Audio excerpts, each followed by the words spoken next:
14 मई को वो कर रहे हैं, लाजमी करेंगे 14 मई को लाजमी। शुएब शाहीन साहब भी हमारे साथ मौजूद हैं, जरा उनसे मजीद बात करते हैं। शुएब साहब सर ये बताइएगा, ये जी बिल पास करवाया गया था, प्रैक्टिस एंड प्रोसीजर बिल, जाहिर सी बात है कि आपने सुमोटो लेना है तो अब ये चीफ जस्टिस साहब का इख्तियार नहीं बल्कि 3 सीनियर जजेस साहब का इख्तियार है। अब इस हवाले से एक बाकायदा तौर पर अदालत की एक रिजल्ट आ चुका है, उनका एक फैसला आ चुका है और इसकी जो समाअत होगी ना वो अब तकरीबन गालिबन अगले महीने के करीब होगी। लेकिन उन्होंने कहा है कि जनाब इसको रोक दिया जाए। हुकूमत की जानिब से बाकायदा तौर पर ये इसकी खिलाफ वर्जी की जा रही है और कहा जा रहा है कि इसको तस्लीम नहीं किया जाएगा। सर इस मौके पर इस सूरत हाल में कोई तौहीन अदालत की कार्रवाई हो सकती है? देखिए, पहली बात यह है कि अगर आप आर्टिकल 190 को पढ़ें तो उसमें वाज़ेह तौर पर लिखा हुआ है कि सुप्रीम कोर्ट के तमाम फैसलों को पाबंद होगी, तमाम जुडिशल सबॉर्डिनेट कोर्ट्स भी, तमाम एग्जीक्यूटिव इदारे भी और तमाम इदारे पाबंद होंगे, मानेंगे भी, और they will act in aid of the supreme court of Pakistan. ये है आर्टिकल 190 और 189 की जो प्रोविजन है। देखिए, सुप्रीम कोर्ट ऑफ पाकिस्तान में झगड़ा कहाँ से शुरू होता है?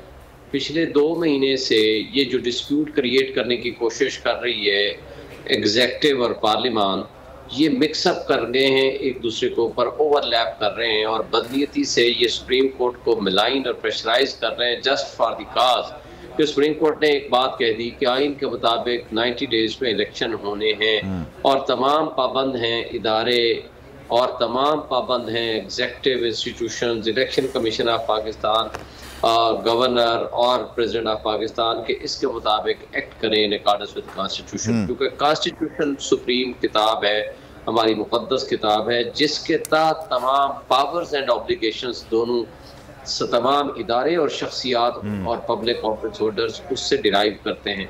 अब उसके मुताबिक जब इलेक्शन की बात आई है और उसके मुताबिक जब ये काम शुरू हुआ और 1 मार्च का फैसला आया, तो उसके बाद से लेकर आज तक अगर आप देख लें, आज जो 4 अप्रैल वाला फैसला आया और फिर ये बीच वाला ये जो एक्ट के ऊपर, जो प्रपोज्ड एक्ट के ऊपर या आप बिल के ऊपर बात करें, तो ये सारी चीज़ें एक ही सीरीज़ का की तरफ रुख है इनका कि जब मेन जजमेंट आई है उसको सबटाच करने, उस जजमेंट को नलीफाई करने के लिए पार्लिमान ने पहले करारदादें पास की हैं, क्योंकि करारदादों के जरिए ना सुप्रीम कोर्ट की जजमेंट नलीफाई हो सकती है, ना किसी आइन की प्रोविजन तब्दील हो सकती है।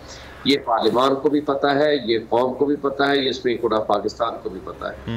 अब ये पीडीएम की जमातें उनके पीछे कभी छुपती हैं कि जी फुल कोर्ट बना दें, कभी छुपती हैं कि जी पार्लिमान ने हमें रोक दिया है, कभी छुपती हैं कि जनाब एक दिन इलेक्शन करा दें, कभी इसके पीछे छुपते हैं। मतलब उनके पास कोई एक नहीं कई बहाने हैं। अब ये जो इस वक्त बिल पास किया था उसके पीछे भी उनकी बदनीयत थी और उनकी टाइमिंग्स भी अगर आप देख लें, उनकी बदनीयत क्या थी कि हम इस तरीके से जो इलेक्शन कमीशन की प्रोसीडिंग्स है या कोई अपील की प्रोविजन है या कोई रिव्यू की प्रोविजन है, हम उसको लटकाने में कामयाब हो जाएं टिल देन, तब तक अक्टूबर आ जाए।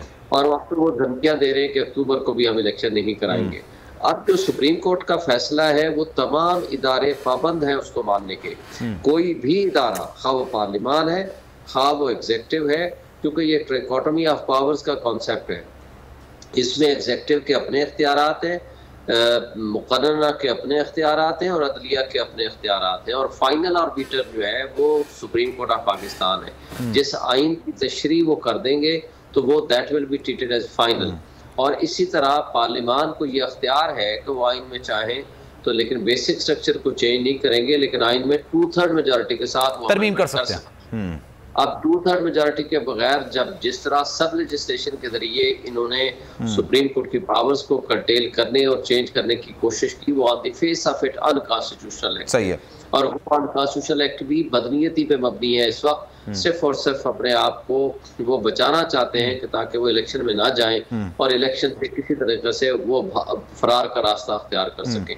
ये सारी चीज़ों को मद्देनजर रख के सुप्रीम कोर्ट ने बड़ा अच्छे तरीके से, आज मैं समझता हूँ कि देखें, जस्टिस मुनीर को आज भी लोग उन अल्फाज में याद करते हैं कि जिसने नजरिया ज़रूरत को ईजाद किया, मार्शल लॉ को वैलिडेट किया। मार्शल लॉ ने जो 1956 में आइन बना था उसको 1958 में एब्रोगेट कर दिया, और उसके बाद से लेकर आज तक मुल्क दो लख्त हो गया और हम एस्टेब्लिशमेंट की वो छतरी के नीचे चले गए और वो मुख्तदर तबके और हल्के जुडिशरी को अपने हक के लिए इस्तेमाल कर। अच्छा सर, मैं आपकी तरफ वापस आऊंगा क्योंकि जरदाज गुल साहिबा ने भी मुझे ज्वाइन किया, जरा उनको भी शामिल है, गुफ्तगू करते हैं। जरदाज साहब अस्सलाम। आप